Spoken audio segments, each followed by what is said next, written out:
ಶರೀರದೊಳಗೆ ಆತ್ಮನ ಕಾಣದಂತಿರಿಸಿದೆ. ನೀ ಬೆರೆಸಿದ ಭೇದಕ್ಕೆ ಆನು ಬೆಲೆಗಾದನೇ ರಾಮನಾಥ. ಪ್ರಾತಸ್ಮರಣೀಯ ಪೂಜ್ಯಪಾದ ಸದ್ಗುರು ಶಿವಾನಂದರಲ್ಲಿ, ಪೂಜ್ಯ ವೇದಾಂತಿಕೇಸರಿ ಮಲ್ಲಿಕಾರ್ಜುನ ಅಪ್ಪ ಅವರಲ್ಲಿ, ಪುರಾಣರತ್ನ ಪೂಜ್ಯ ಶ್ರೀ ಚನ್ನಬಸವದೇವ ಮಹಾಗುರುಗಳಲ್ಲಿ, ಬಸವಾದಿ ಪರ್ವತರಲ್ಲಿ, ಈ ನಾಡು ಕಂಡ ಅಪರೂಪದ ಮಹಾನ್ ಸಂತ ಜ್ಞಾನಿಗಳಿಗೆ ನಡೆದಾಡುವ ದೇವರು ಪೂಜ್ಯ ಸಿದ್ದೇಶ್ವರ ಅಪ್ಪಗಳವರ ಮಹಾಸನ್ನಿಧಾನಕ್ಕೆ ಭಕ್ತಿಯ ಪ್ರಣಾಮಗಳನ್ನು ಸಮರ್ಪಿಸಿ, ಗೌಡವಾಡ ಗ್ರಾಮದ ಆರಾಧ್ಯ ದೇವರು ಅಧಿಷ್ಠಾನ ಮೂರ್ತಿ ಸನ್ನಿಧಾನ ಕರ್ತೃತ್ವ ಶಕ್ತಿ ಹೊಂದಿಕೊಂಡಿರುವಂತಹ ಸಿದ್ಧಲಿಂಗೇಶ್ವರರ ಮಹಾಸನ್ನಿಧಾನಕ್ಕೆ ಭಕ್ತಿಯ ಪ್ರಣಾಮಗಳನ್ನು ಸಮರ್ಪಣೆ ಮಾಡಿ, ಪೂಜ್ಯಪಾದ ಸಿದ್ದೇಶ್ವರ ಅಪ್ಪಗಳವರ ಗುರುನಮನ ಕಾರ್ಯಕ್ರಮದಲ್ಲಿ ಗುರುಗಳಾಗಿರುವಂತಹ ಆತ್ಮೀಯರಾದ ಸಿದ್ದೇಶ್ವರ ಅಪ್ಪ ಅವರಿಗೂ ಕೂಡ ಅಷ್ಟೇ ಆತ್ಮೀಯರಾಗಿರುವಂತಹ ಪೂಜನೀಯ ಸದಾಶಿವ ಮಹಾಸ್ವಾಮಿಗಳವರ ಪಾದಗಳಲ್ಲಿ ಭಕ್ತಿಯ ಶರಣಾರ್ಥಿಗಳನ್ನು ಸಮರ್ಪಣೆ ಮಾಡಿ, ಈ ಕಾರ್ಯಕ್ರಮದಲ್ಲಿ ಪಾಲ್ಗೊಂಡಿರುವಂತಹ ಗೌಡವಾಡ ಗ್ರಾಮದ ಹಾಗೂ ಸುತ್ತಮುತ್ತಲಿನ ಊರುಗಳಿಂದ ಆಗಮಿಸಿರ್ತಕ್ಕಂತಹ ಎಲ್ಲ ಸತ್ಭಕ್ತ ಶರಣರಲ್ಲಿ ಶರಣಾರ್ಥಿಗಳು.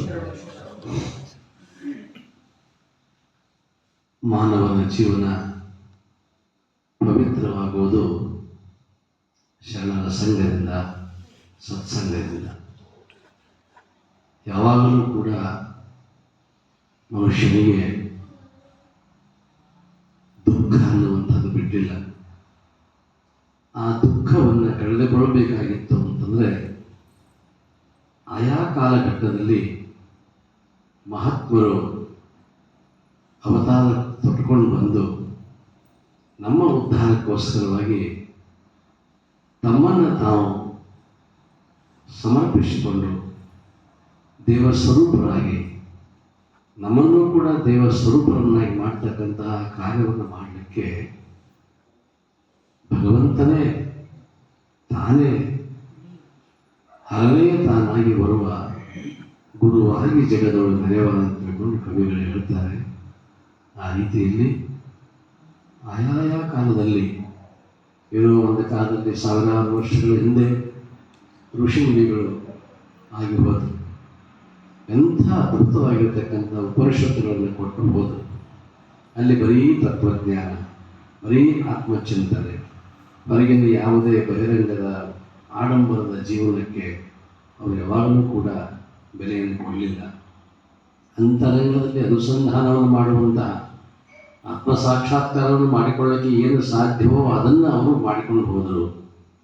ಆ ನಂತರದಲ್ಲಿ ಅವರೆಲ್ಲ ಋಷಿಗಳು ಕೂಡ ಅವರೇನು ಎಲ್ಲರೂ ಕೂಡ ಬೆರಳ ಎಣಿಕೆಯ ಮೇಲೆ ಇರ್ತಕ್ಕಂಥವ್ರು ಬ್ರಹ್ಮಚಾರಿಗಳಿದ್ದರೆ ವಿನಃ ಎಲ್ಲರೂ ಕೂಡ ಗೃಹಸ್ಥಾಶ್ರಮಿಗಳಾಗಿ ಇದ್ದುಕೊಂಡು ಸತಿಪತಿಗಳು ಒಂದಾದ ಭಕ್ತಿ ಹಿತವಾಗಿ ಶಿವಂಗೆ ಎಂಬಂತೆ ಅವರು ತಮ್ಮ ಜೀವನವನ್ನು ನಡೆಸಿಕೊಂಡು ಹೋದವರು. ಆನಂತರದಲ್ಲಿ ಸಾವಿರ ವರ್ಷಗಳು ಉರುಳಿ ಹೋದ ನಂತರವೂ ಕೂಡ ಒಂದು ಬಾಳೆಯ ಗಿಡ ಬೀಜವನ್ನು ಕೊಡಲಿಕ್ಕಿಲ್ಲ. ಆದರೆ ತಾನು ಫಲವನ್ನು ಕೊಡುವುದಕ್ಕಿಂತ ಪೂರ್ವದಲ್ಲಿ 4 ಮರಿಗಳಿಗೆ ಜನ್ಮವನ್ನು ಕೊಟ್ಟು ತಾನು ಫಲವನ್ನು ಕೊಡ್ತಕ್ಕಂಥ ಒಂದು ಪ್ರಕ್ರಿಯೆ ನಿಸರ್ಗದಲ್ಲಿದೆ. ಹಾಗೆ ಆ ಮಹಾನ್ ಪುರುಷರು ತಾವು ಅವತಾರ ತೊಟ್ಟುಕೊಂಡು ಬರುವುದಲ್ಲದೆ ಈ ಒಂದು ಜೀವಂತಿಕೆ, ಈ ವಂಶ ಉಳಿಬೇಕು ಅಂತ ತಿಳ್ಕೊಂಡು ಅಧ್ಯಾತ್ಮದ ಸಂಪ್ರದಾಯ, ಆತ್ಮಾನುಸಂಧಾನದ ಸಂಪ್ರದಾಯ, ಧ್ಯಾನ ಯೋಗವಿರಲಿ, ಜ್ಞಾನಯೋಗವಿರಲಿ, ಭಕ್ತಿ ಯೋಗವೇ ಇರಲಿ, ಅವುಗಳನ್ನು ಕಾಪಾಡಿಕೊಂಡು ಬರುವ ಸಲುವಾಗಿ ಈ ಒಂದು ಪ್ರಕ್ರಿಯೆಯಲ್ಲಿ ಮಹಾತ್ಮರು ತೊಡಗಿರ್ತಾರೆ. ಅಂಥದ್ರಲ್ಲಿ ಆನಂತರ ಬಸವಾದಿ ಪ್ರಮತರು 12ನೇ ಶತಮಾನದಲ್ಲಿ ಅವತರಿಸಿ ಬಂದರು. ಎಲೆಯ ಮಗನೇ ಬಸವ ಬಸವಣ್ಣ ಬಸವಿದೇವ ಎನ್ನಂ ಮೈತಳವರು ಮೆರೆದಿತು ಅಂತ ತಿಳ್ಕೊಂಡು ಹರಿಹರ ಅಲ್ಲಿಯಿಂದ ವೃಷಭಗಣಾಧೀಶ್ವರ ಭಗವಂತನ ಅತಿ ಅತಿ ಅತಿ ಪ್ರೇಮದ ವ್ಯಕ್ತಿ ನಂದೀಶ್ವರ. ಅದೇ ನಂದೀಶ್ವರ ಅವತಾರ ತಕ್ಕೊಂಡು ಬಂದು ವೃಷಭಗಣಾಧೀಶ್ವರನಾಗಿ ಬಸವೇಶ್ವರನಾಗಿ ಇವತ್ತಿನ ದಿವಸ ನಮ್ಮೆಲ್ಲರ ಅಂಗಕ್ಕೆ ಲಿಂಗವನ್ನು ಕೊಡುವಂತಹ ವಚನ ಮಾಡಿಕೊಂಡು ನಮ್ಮ ಜೀವನವನ್ನು ಉದ್ಧಾರ ಮಾಡಿಕೊಳ್ಬೇಕನ್ನುವಂಥ ದೃಷ್ಟಿಕೋನದಿಂದ ಎಷ್ಟು ಜನ ಶರಣೀಯರು. ಅದೊಂದು ಕಾಲಘಟ್ಟ ಅಂತಕ್ಕಂಥ. ಆ ನಂತರದಲ್ಲಿ ತತ್ವಪದಕಾರರಾಗಿರ್ಬೋದು. ಹೀಗೆ ತತ್ವಪದಕಾರ ನಂತರದಲ್ಲಿ ಅದೇ ಜಾಡನ್ನು ಹಿಡಿದುಕೊಂಡು ಅದೇ ಎಳೆಯ ಮೂಲಕವಾಗಿ ದಾಸ ಸಾಹಿತ್ಯ ಅಂತಕ್ಕಂಥದ್ದು ಬಂತು, ಸರ್ವಜ್ಞ ಕವಿಗಳು ಬಂತು. ಇಷ್ಟೆಲ್ಲ ಆದ ನಂತರದಲ್ಲಿ ಸಾಹಿತ್ಯವನ್ನು ಉಳಿದು ಸಾಹಿತ್ಯದ ಸೊಗಡನ್ನು, ಆ ರುಚಿಯನ್ನು ಧ್ವನಿಯ ಮೂಲಕವಾಗಿ ಬಂದಾಗ ಅದು ರುಚಿ ಹತ್ತುತ್ತೆ ವಿನಃ ಓದಿದಾಗ ರುಚಿ ಹತ್ತುವುದಿಲ್ಲ. ಅದು ಕೆಲವರಿಗೆ ಮಾತ್ರ ಸಾಧ್ಯ ಅಂತ ತಿಳ್ಕೊಂಡು ಒಂದು ಕಾಲದಲ್ಲಿ ಶಿವಾನಂದರು, ಸಿದ್ಧಾರೂಢರು, ಅಥಣಿ ಶಿವೇಗಳು, ಏನು ಎಂಥೆಂಥ ಮಹಾನ್ ಪುರುಷರು ಆಗಿ ಹೋದರು. ಲಿಂಗಾಂಗ ಸಾಮರಸ್ಯದ ಅನೇಕ ಪ್ರಕ್ರಿಯೆಗಳನ್ನು ಹೇಳಿಕೊಂಡು ಬಂದರು. ಆ ನಂತರದಲ್ಲಿ ಮಲ್ಲಿಕಾರ್ಜುನಪ್ಪ ಅವರು, ಶಿವಾನಂದ ಮಹಾಸ್ವಾಮಿಗಳವರ ಕನಕಮಲ ಸಂಜಾತರು 86 ಜನ ಶಿಷ್ಯಂದರು. ಅದರಲ್ಲಿ ಮಲ್ಲಿಕಾರ್ಜುನಪ್ಪ ಅವರು, ಅವರಿಗೆ ತದ್ವತ್ತು ರೂಪಿ. ಮಲ್ಲಿಕಾರ್ಜುನಪ್ಪ ಅವರು ಬಹಳ ಕಲಿತವರಲ್ಲ, ಬರೀ 6ನೇ ಕ್ಲಾಸ್ ಓದ್ತಾರೆ. ಎಂಥ ಪಂಡಿತರಿಗೂ ಬಿಡಿಸಲಾದಂತಹ ಅದ್ಭುತವಾಗಿರ್ತಕ್ಕಂತಹ ಉಪನಿಷತ್ತುಗಳು, ಎಂಥ ಕಬ್ಬಿಣದ ಕಡಲೆಗಳನ್ನು ತಿನ್ನಬೇಕಾಗಿರ್ತಕ್ಕಂಥ ಹಲ್ಲುಗಳು ವಜ್ರದ ಹಲ್ಲುಗಳು ಅಂದಾಗ ಮಾತ್ರ ಅವುಗಳ ಆಸ್ವಾದನೆ ಅಂತಕ್ಕಂಥದ್ದು ಸಾಧ್ಯ. 30-35 ವರ್ಷಗಳವರೆಗೆ ಅಖಂಡವಾಗಿ ವಿಜಯಪುರದಲ್ಲಿ ಬೆಳಗಿನ ಸಮಯದಲ್ಲಿ ಶಾಸ್ತ್ರ, ಮಧ್ಯಾಹ್ನ ಆಶ್ರಮದಲ್ಲಿ ನಮಗೆಲ್ಲ ಉಪದೇಶ, ಸಾಯಂಕಾಲದಲ್ಲಿ ಮತ್ತೆ ಶಿವಾನುಭವ ಮಂಟಪದಲ್ಲಿ ಶಾಸ್ತ್ರೋಪದೇಶ, ಹೀಗೆ 3 ವೇಳೆ ನಮಗೆ ಉಪದೇಶ ಮಾಡ್ತಕ್ಕಂಥದ್ದು. ಅಂಥದ್ರಲ್ಲಿ ಅವರ ಅತಿ ಅದ್ಭುತವಾಗಿರ್ತಕ್ಕಂಥ ಮಾನಸ ಪುತ್ರರು ಪೂಜ್ಯ ಸಿದ್ದೇಶ್ವರಪ್ಪ ಅವರು. ಬಹಳ ಚಿಕ್ಕವರಿದ್ದಾಗ 7ನೇ ಕ್ಲಾಸ್ ಮುಗಿಸಿಕೊಂಡು ಅವರು ವಿಜಯಪುರಕ್ಕೆ ಬಂದು ಆಶ್ರಮದ ಸನ್ನಿಧಾನದಲ್ಲಿ ಪೂಜ್ಯರ ಸಾನ್ನಿಧ್ಯದಲ್ಲಿ ಇದ್ದುಕೊಂಡು ಅಧ್ಯಯನ ಮಾಡಿದರು. ಅವರು ತಮ್ಮ 19ನೇ ವಯಸ್ಸಿನಲ್ಲಿ ಕೊಲ್ಹಾಪುರದ ಚಿತ್ರದುರ್ಗ ಮಠದಲ್ಲಿ ಏನೋ ಒಂದು ಸಿದ್ಧಾಂತ ಶಿಖಾಮಣಿ ಉಪದೇಶ ಬರೆದಿತ್ತೋ ಅದಕ್ಕೆ ವ್ಯಾಖ್ಯಾನವನ್ನು, ಭಾಷ್ಯವನ್ನು ಬರೀತಾರೆ ಪೂಜ್ಯ ಅಪ್ಪ ಅವರು. ಅದೇ ಹಾಗೆ SSLC ಮುಗಿದವರು. SSLC ಮುಗಿದ ಸಮಯದಲ್ಲಿ ಮಲ್ಲಿಕಾರ್ಜುನಪ್ಪ ಅವರು ಗುರುಗಳು ಆದೇಶ ಮಾಡ್ತಾರೆ, ಇದಕ್ಕೆ ಬಂದಿಷ್ಟು ವ್ಯಾಖ್ಯಾನ ಬರೀಬೇಕಂತ. ಅವರು ಉಪದೇಶ ಮಾಡೋದು, ಅದು ವ್ಯಾಖ್ಯಾನ ಬರೆಯೋದು. ಏನು ಅಲ್ಲಿಂದ ಪ್ರಾರಂಭವಾಗಿದೆ ಅವರ ಅಧ್ಯಾತ್ಮದ ಯಾತ್ರೆ. 82 ವರ್ಷದವರೆಗೂ ಕೂಡ ತಮ್ಮ ಹಗಲಿರೋರು ಯಾವಾಗ ಕೊನೆಯ ವರ್ಷದಿಂದವರೆಗೂ ಕೂಡ ಪಕ್ಕದಲ್ಲಿ ಟೀಪಾಯಿ ಮೇಲೆ ವಚನ ಸಾಹಿತ್ಯ ಸಂಗ್ರಹ ಅಂತಕ್ಕಂಥ ಒಂದು ಪುಸ್ತಕ, ಭಗವದ್ಗೀತೆ, ಉಪನಿಷತ್ತು, ನಿಜಗುಣದ ಶಸ್ತ್ರಾಸ್ತ್ರ, ಅವುಗಳ ಮೇಲೆ ಕೈ ಇಟ್ಕೊಂಡು ಕುಂದ್ರು. ಕೊನೆಯ ಕ್ಷಣದವರೆಗೂ ಕೂಡ ಅಷ್ಟು ಅವರಲ್ಲಿ ಆ ತುಡಿತ ಯಾರ ಸಲುವಾಗಿರೋದಿಲ್ಲ, ಅವರ ಸಲುವಾಗಿಲ್ಲ, ನಮ್ಮ ಸಲುವಾಗಿ. ಯಾವಾಗಲೂ ಕೂಡ ಜನರಿಗೆ ಗೊತ್ತಿರಲಿಕ್ಕಿಲ್ಲ, ಸದಾ ಕಾಲದಲ್ಲಿ ಲಿಂಗಾಂಗ ಸಾಮರಸ್ಯದಲ್ಲಿ ಇರ್ತಕ್ಕಂಥ ಅಷ್ಟೊಂದು ಅದ್ಭುತವಾಗಿರ್ತಕ್ಕಂಥ ಶಕ್ತಿ. ಆ ಮಹಾಲಿಂಗ ಅನ್ನುವಂಥದ್ದು ಅವತರಣ ತಕ್ಕೊಂಡು ಬಂದು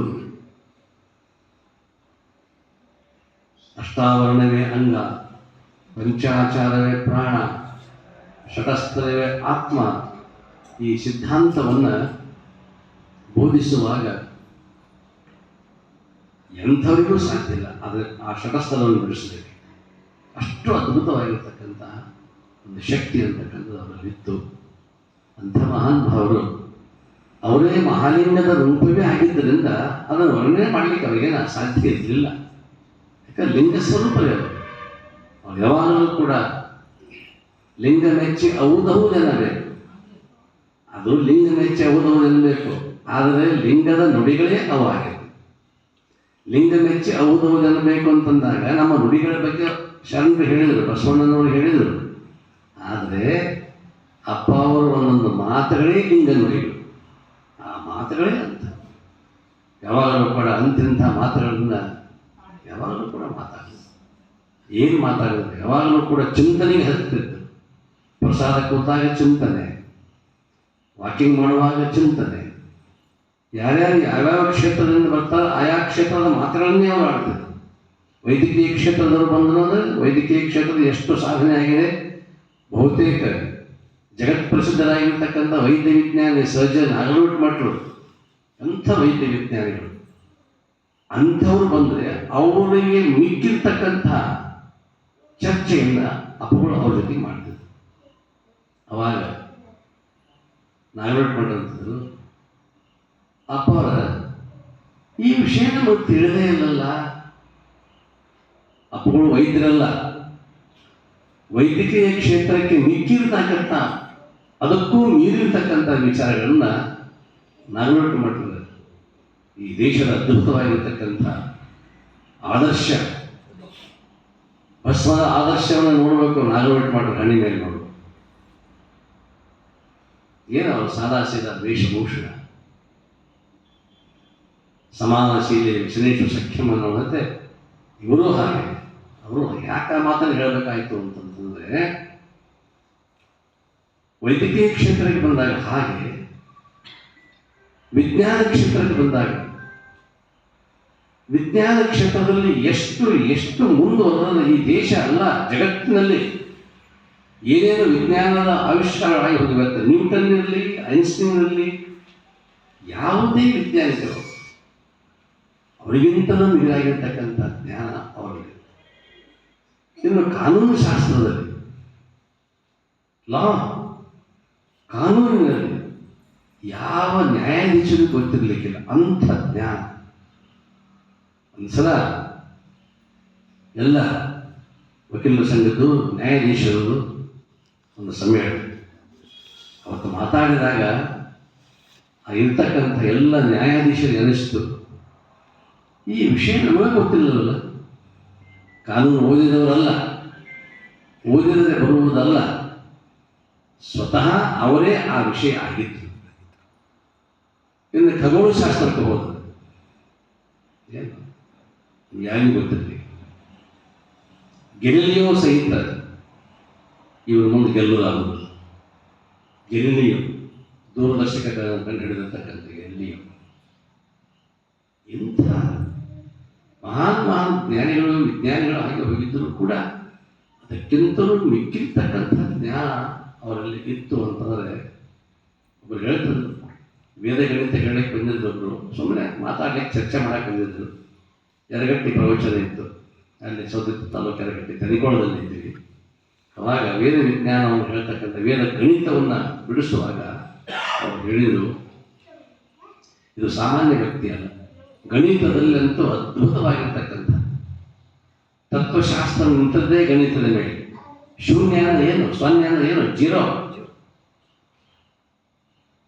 ಪ್ರಭುದೇವರು ಮಾಡಿದ್ದೇನು, ಶೂನ್ಯ ಸಂಪಾದನೆ, ಶೂನ್ಯ ಸಂಪಾದನೆ. ಅದು ನಮ್ಮ ತತ್ವಜ್ಞಾನ, ಶೂನ್ಯವನ್ನು ಗಳಿಸೋದು. ಅಂಥ ಒಂದು ನಿಲುವು,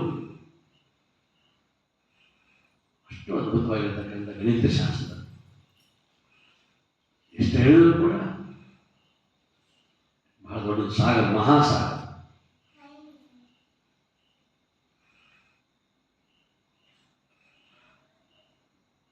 ಸಾಗರದ ಮುಂದೆ ನಾವೆಲ್ಲರೂ ಕೂಡ.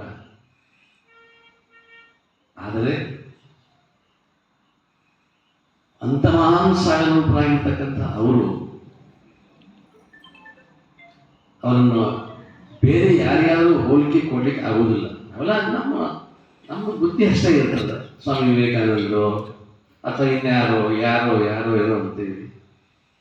ಯಾರೂ ಅಲ್ಲ, ಅವರೇ. ವಿವೇಕಾನಂದರೇ. ಸಾಗರಂ ಸಾಗರೋಪಮ, ಸಾಗರಕ್ಕೆ ಸಾಗರವೇ ಉಪಮೆ. ಗಗನಂ ಗಗನಾಕಾರಂ, ಆಕಾಶಕ್ಕೆ ಮತ್ತೊಂದು ಆಕಾಶ ಉದಾಹರಣೆ ಕೊಡ್ಲಿಕ್ಕೆ ಸಾಧ್ಯದ ನಿಮ್ಗೆ? ಎಲ್ಲಿ ಕೊಡೋದು? ಎಲ್ಲಿದೆ ಆಕಾಶ? ಭಾರತ ದೇಶದ ಆಕಾಶ, ಚೀನಾದ ಆಕಾಶ, ಅಮೆರಿಕದ ಆಕಾಶ ಅನ್ಲಿಕ್ಕೆ ಸಾಧ್ಯ? ಆಕಾಶದ ದೃಷ್ಟಿಕೋನದೊಳಗೆ ಯಾವ ಮತ್ತೊಂದು ಆಕಾಶ ಇಲ್ಲವೇ ಇಲ್ಲ. ಸಮುದ್ರದ ದೃಷ್ಟಿಯಿಂದ ನೋಡಿದಾಗ ಯಾವ ಸಮುದ್ರವನ್ನು ಯಾವ ಸಮುದ್ರಕ್ಕೆ ಹೋಲಿಸೋರಿದೆ? ಸಾಗರಂ ಸಾಗರೋಪಮ. ರಾಮ ರಾವಣಯೋ ಯುದ್ಧ, ರಾಮ ರಾವಣಯೋರಿವ. ರಾಮ ರಾವಣನಂತ ಯುದ್ಧ ಜಗತ್ತಿನ ಮೇಲೆ ಯಾವಾಗೂ ಆಗಿಲ್ಲ, ಆಗುವುದೂ ಇಲ್ಲ. ಈಗ ನಮ್ದು ಕಾರ್ಗಿಲ್ ಇರಲಿ, ಸಿಂಧೂರ್ ಇರಲಿ, ಇವೆಲ್ಲ ಅದಾವಲ್ಲ, ಇವೆಲ್ಲ ಅದರ ಮುಂದೆ ಏನೋ ಅಲ್ಲ ಅಂತಾರ. ಏನದು?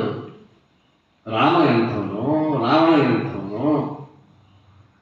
ರಾವಣ ಸುಮ್ಮನೆ ಏನೋ ಒಂದು ದೃಷ್ಟಿಕೋನದಿಂದ ಅವನು ಪತಿತನಾಗಿರ್ತವನು, ಎಂಥ ತಪಸ್ವಿ. ಹಾಗೆ ಆಕಾಶಕ್ಕೆ ಆಕಾಶವೇ ಹೋಲಿಕೆ, ಸಾಗರಕ್ಕೆ ಸಾಗರವೇ ಹೋಲಿಕೆ, ರಾಮ ರಾವಣನ ಯುದ್ಧಕ್ಕೆ ಅದೇ ಹೋಲಿಕೆ. ಮತ್ತೊಬ್ಬ ರಾಮನಿಲ್ಲ, ರಾವಣೂ ಇಲ್ಲ. ಅದು ಈಗ ಭಾಳ ಮಂದಿ ಬಿಟ್ಟರೆ ರಾವಣಗಳು. ಪ್ರಶ್ನೆ ಬೇರೆ. ರಾಮನೇ ಹುಡ್ಕೊಳ್ಬೇಕಾಗಿತ್ತು, ರಾವಣರು ಬೇಕಾದಷ್ಟು ಎಲ್ಲಿ ನೋಡ್ತೀರಿ ರಾವಣರೇ ಒಂದಷ್ಟೇ. ಆದರೆ ಅಪ್ಪಗಳಿಗೆ ರಾವಣ ಅದಾನಂದ್ರೆ ಅವನಲ್ಲಿ ರಾಮನ ಕಂಡಿರ್ತಕ್ಕಂಥ ದೃಷ್ಟಿಕೋನ ಅವರು. ಇದು ನಮಗೆ ಅವರಿಗೆ ವ್ಯತ್ಯಾಸ. ರಾವಣನಂಗೆ ನಾವು ಕಂಡೇವೆ, ಆದರೆ ಅಪ್ಪಗಳು ರಾವಣನಲ್ಲಿ ರಾಮನನ್ನು ಕಂಡರು. ಇದು ಬಹಳ ವಿಶೇಷ. ಅಂತ ಒಂದು ಶಕ್ತಿಮಾನ್ ಪೂಜ್ಯ ಸಿದ್ದೇಶ್ವರಪ್ಪ ನೂರು ನೋವನ್ನು ಸಹಿಸಿ ನಗುತ್ತಲಿರುವ ಒಂದಾದ ನಡೆ ನುಡಿಗೆ ದಿಕ್ಕು ದೇಶ ತೋರುವ, ನಡೆಗೂ ದಿಕ್ಕು ತೋರವರು ಅವರ, ನುಡಿಗೂ ದಿಕ್ಕು ತೋರವರು ಅವರ. ನಡೆ ಒಂದು ಕಡೆ, ನುಡಿ ಒಂದು ಕಡೆ, ನುಡಿ ಒಂದು ಕಡೆ, ನಡೆ ಒಂದು ಕಡೆ, ಹೀಗಿಲ್ಲ, ಎರಡೂ ಸಮಾನವಾಗಿ. ರೈಲ್ ಚಲಿಸ್ಬೇಕಾಗಿತ್ತು ಅಂತಂದ್ರೆ, ಟ್ರೈನ್ ಚಲಿಸ್ಬೇಕಾಗಿತ್ತು ಅಂತಂದ್ರೆ ಅಲ್ಲಿ ಏನು ವ್ಯತ್ಯಾಸ ಬರುವುದಿಲ್ಲ, ಸಮಾನವಾಗಿ ಇರಬೇಕು. ರೈಲ್ವೆ ಟ್ರ್ಯಾಕ್ ಸಮಾನವಾಗಿ ಇರಬೇಕು. ಹೆಚ್ಚು ಕಡಿಮೆ ಆತಂತಂದ್ರೆ ಬಹಳ ಅಪಘಾತ ಆಗಲಿಕ್ಕೆ ಸಾಧ್ಯ. ಹಾಗೆಯೇ ಇಲ್ಲಿ ಏನು ಅವರ ಅದ್ಭುತವಾಗಿರ್ತಕ್ಕಂಥ ಶಕ್ತಿ ಅಂತಕ್ಕಂಥ ಹಾಗೆ ಇತ್ತು.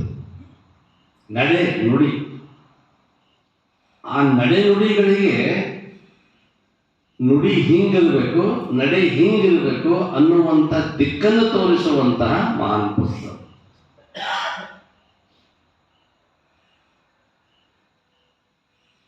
ಪರಮಗುರು, ಗುರುವಿನ ಗುರು ಅಂತ ಮಹಾತ್ಮರು ಅವರೆಲ್ಲೇ ಇರ್ತಾರೆ, ಅಲ್ಲಿ ಹೋಗ್ತಿದ್ವಿ. ಈ ಕ್ಷೇತ್ರಕ್ಕೂ ಪಾದ ಇಟ್ಟು ಹೋಗ್ಯಾರ, ನಿಮ್ಗೆ ಗೊತ್ತಿರಬಹುದು. ಇಲ್ಲಿ ಬಂದು ಹೋಗ್ಯಾರ. ಯಾಕೆ ಬಂದರು ಅಂದ್ರೆ ಇಲ್ಲಿ ಮಹಾನ್ ಭಾವ ಕೂತಾರ, ಬರಬೇಕು ಇಲ್ಲ ಅಂತ ತಿಳ್ಕೊಂಡು ಅಂತೇಳಿ ಕರ್ಕೊಂಡು ಬಂದು ತೋರಿಸಿದರು. ಸುತ್ತೂರು ಶ್ರೀಗಳು ಬಂದು ಯಾರೇನು ಬರೋದು ಅಷ್ಟು ಯಾರು ಬರ್ತಾರೆ. ಒಬ್ಬೊಬ್ಬ ಮಹಾತ್ಮರು ಬಂದು ಈ ಕ್ಷೇತ್ರವನ್ನು ಶ್ರೀಮಂತ ಮಾಡಿ ಹೋಗಿರ್ತಾರೆ. ಯಾವುದೇ ಒಂದು ಕ್ಷೇತ್ರ ಬೆಳಬೇಕಾಗಿತ್ತಂದ್ರೆ ಅಲ್ಲಿರ್ತಕ್ಕಂತಹ ಲಿಂಗದಿಂದಲ್ಲ, ಸ್ಥಾವರ ಕಳೆಯುಂಟು ಜಂಗಮ ಕಳೆಯುವುದಿಲ್ಲ. ಇಲ್ಲಿ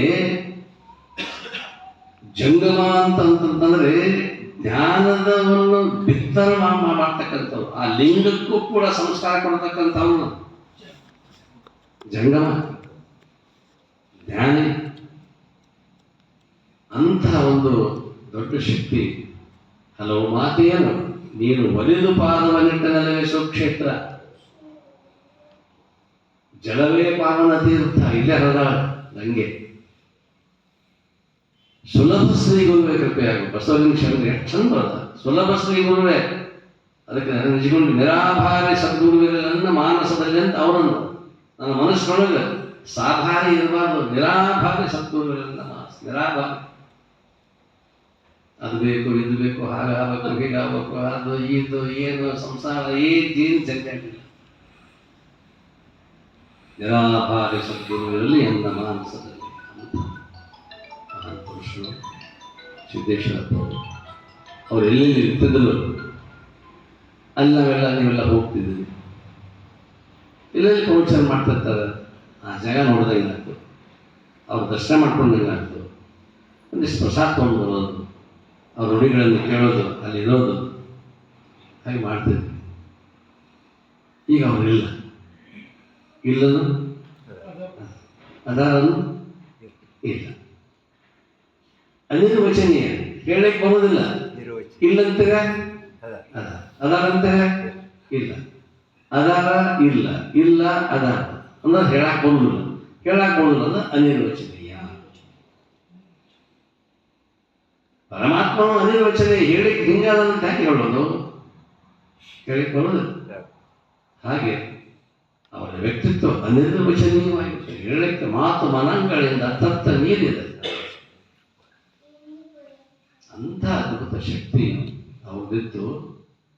ಎಲ್ಲೆಲ್ಲಿರ್ತಿದ್ರು ಹೋಗ್ತಿದ್ವಿ. ನೀವು ಎಲ್ಲ ಕೂಡ ಬಂದವರಿದ್ದೀರಿ, ಇಲ್ಲಿಂದ ಬಂದಿರಿ, ಎರಗಟ್ಟಿ ನಮ್ಮ ಗೌಡರು ಬಂದರೆ ಎಲ್ಲ ಎಲ್ಲೆಲ್ಲ ಕಡೆಯಿಂದ ಬಂದು ಗೋಡಿಗೆ ಬಂದು ಪ್ರವಚನ ಕೇಳಿದ್ವಿ 2012 ಒಳಗೆ. ಆದರೆ ಈಗ ಅವ್ರು ಅಲ್ಲಿ ಅದಾರ ಅಂದರೆ ಹೋಗೋಕ್ಕಾಗೋದಿಲ್ಲ. ಯಾಕೆ ಹೋಗೋದು? ಅವ್ರು ಇಲ್ಲ. ಮತ್ತು ಇಲ್ಲನು ಎಲ್ಲದಾರ, ನಾವು ಎಲ್ಲಿದೆ ಅಲ್ಲೇ. ನಾವು ಈಗ ಎಲ್ಲಿದ್ದಾವಲ್ಲ ಅಲ್ಲ. ಅವಾಗ ಅವ್ರಿದ್ದ ಹಂಗೆ ಇದಿಲ್ಲ. ಅವ್ರು ಎಲ್ಲಿರ್ತಾರೆ ಅಲ್ಲಿ ಹೋಗ್ತಿದ್ವಿ. ಈಗ ಹಂಗಿಲ್ಲ, ನಾವಿದ್ದಲ್ಲೇ ಹೌದಲ್ಲ. ಇಂತಹ ಬಯಲ ಸ್ವರೂಪ ಆಗಿರ್ತಕ್ಕಂಥ ಅಪ್ಪವರು ಅವರ ವ್ಯಕ್ತಿತ್ವವನ್ನು ಹೊಗಳೋದು ಅಥವಾ ಮಾತಾಡೋದು ಯಾರಿಂದಲೂ ಸಾಧ್ಯ ಆಗೋದಿಲ್ಲ. ಇಡೀ ನನ್ನ ಜೀವನವೇ ಅವ್ರ ಜೊತೆಗೆ ಬಂದಿರ್ತಕ್ಕಂಥ, ಬರೀ ವರ್ಷ 2 ವರ್ಷ ಅಲ್ಲ, ಅನಂತ ವರ್ಷಗಳವರೆಗೆ ಬಹಳಷ್ಟು ಸಾಮೀಪ್ಯದಿಂದ ಬಂದಿರತಕ್ಕಂಥವ್ರು. ಅಂಥ ಮಹಾನ್ ಪೂಜ್ಯರು ಇವತ್ತಿಲ್ಲ ಅನ್ನೋ ಹಾಗಿಲ್ಲ. ನಿಮ್ಮ ಯೂಟ್ಯೂಬ್ ಓಪನ್ ಮಾಡಿದರೆ ಒಂದು ನುಡಿಯದೇ ಬಂದೇ ಇರ್ತದೆ. ಆದರೆ ಅದನ್ನು ಬಿಡ್ತೀವಿ, ಮ್ಯಾಗ ಸರಿಸ್ತೀವಿ, ಕೆಳಗೆ ಹಿಡಿತೀವಿ. ಗೊತ್ತಾತ? ಅವ್ರ ನುಡಿ ಬಂತು ಅಂದ್ರೆ ಅದೇನು ಕೇಳ್ಬಿಡೋ ಅಂತ ತಿಳ್ಕೊಂಡು ಮ್ಯಾಗ ಸರಿಸ್ತೀವಿ. ಮ್ಯಾಗ ಯಾಕೆ ಸರಿಸ್ತೀವಿ ಅಂದ್ರೆ ನಾವು ಕೆಳಗೆ ಹೊಂಟೇವೆ ತಿಳ್ಕೊ. ಅದಕ್ಕೆ ಮ್ಯಾಗ ಸರಿಸ್ತೀವಿ, ಅದು ಬಂದು ಬಿಡಿ ಮ್ಯಾಗ ಸರಿಸ್ಬೇಡ್ರಿ. ನಾವು ಮ್ಯಾಲ ಹೋಗುವಂಥ ವಿಚಾರ, ಮ್ಯಾಲ ಹೋಗುವಂಥ ಸಾಯ್ಬೇಕಂತಲ್ಲ, ಇದ್ದಲ್ಲೇ ಮಾನಸಿಕವಾಗಿ ನಾವು ಮ್ಯಾಲ ಹೋಗಬೇಕು. ಹೃದಯಾಂತರದ ಶುದ್ಧಾಂತಃಕರಣ ಅಂತ ಕರೀತಾರೆ. ಅಂತ ಶುದ್ಧ ಅಂತಃಕರಣ ಆಗಿರ್ತದೆ. ಒಂದ ಮಾತು ಕೇಳ್ರಿ ಸಾಕು. 1 ನಿಮಿಷದ ಕೇಳ್ರಿ, ತಾಸಲ್ಲಿ ಕೇಳೋದಂಗೆ ಆಗೋದಿಲ್ಲ. 1 ನಿಮಿಷ, 2 ನಿಮಿಷ, 5 ನಿಮಿಷದ, 3 ನಿಮಿಷದ್ದು ಅಷ್ಟೇ ತೊಡಕು ಮಾಡಿ ಬಿಡ್ತಿರ್ತಾರೆ. ಪುಣ್ಯಾತ್ಮ ಯಾರು ಬಿಡ್ತಿರ್ತಾರೆ, ನೀವೇ ಬಿಡ್ತಿರ್ತಾರೆ ಅಂತ ತಿಳ್ಕೊಂಡು ಅದು ಕೇಳುವಂಥ ವ್ಯವಧಾನತೆ ಬೇಕು. ಬೆಳಗ್ಗೆ ಎದ್ದು ಕೂಡಲೇ ಒಂದು ನುಡಿ ಕೇಳಿದ್ರೆ ಸಾಕು. ದೇವರು ಎಲ್ಲದಂತ ನಮಸ್ಕಾರ ಮಾಡಬೇಕಾಗಿಲ್ಲ, ಅವ್ರು ನುಡಿ ಕೇಳಿ ಅದೇ ದೇವರು. ಮಾತೆಂಬುದು ಜ್ಯೋತಿರ್ಲಿ. ಹಂಗೆ ಆತು ಅಂದ್ರೆ ನಮ್ಮ ಜೀವನ ಯಾರ ಕಡೆ ಬುದ್ಧಿ ಹೇಳಿಸ್ಕೊಂಡು ಬೇಡ, ನಮ್ಮ ಮನಸ್ಸೇ ನಮ್ಗೆ ಬುದ್ಧಿ ಹೇಳೋದು ಹೀಗಿರೋದು. ಹಾಗೆ ಅಂಥ ಜೀವನವನ್ನು ನಮಗೆ ಬೋಧಿಸಿಕೊಂಡಿರ್ತಕ್ಕಂಥ ಮಹಾನುಭಾವರು ಅವರನ್ನು ಕುರಿತಾಗಿ ಈ ಗ್ರಾಮದಲ್ಲಿ, ಈ ಸಿದ್ಧಲಿಂಗೇಶ್ವರ ಕ್ಷೇತ್ರದಲ್ಲಿ ಒಂದಿಷ್ಟು ಸ್ಮರಣೆ ಮಾಡೋದಷ್ಟೇ. ನಮಗೆ ಬಹಳ ಮಂದಿ ಬೇಕು, ಅಷ್ಟು ಬೇಕು, ಇಷ್ಟು ಬೇಕಂತಂದರೆ ಇದ್ದಷ್ಟು ಸಾಕು. ಬಲ್ಲಾಗಿ 1 ಎಕರೆ ಜೋಳ ಬಿತ್ತಬೇಕಂತಂದ್ರೆ ಬಹಳ ಬೇಕಾಗೋದಿಲ್ಲ. ಬೀಜದ ಕಾಳು ಎಷ್ಟು ಇರ್ತಾವೆ ಅಷ್ಟೇ. ಅದರ ಫಲ ನೆಲದ ಬಿತ್ತಿದ ಬೀಜ ಕೊಡದೆ ಸಾವಿರ ಫಲವ. ಜಿಪುಣತೆಯ ಸರಿ ತೊರೆದು ನೀ ದಾತನಾಗು, ಶರವಲ್ಲ ನಿನ್ನ ಸಿರಿ ಕೈ ಬಿಟ್ಟು ಹೋಗುವುದು, ನೀ ದಾನ ಮಾಡುತ್ತಿರ.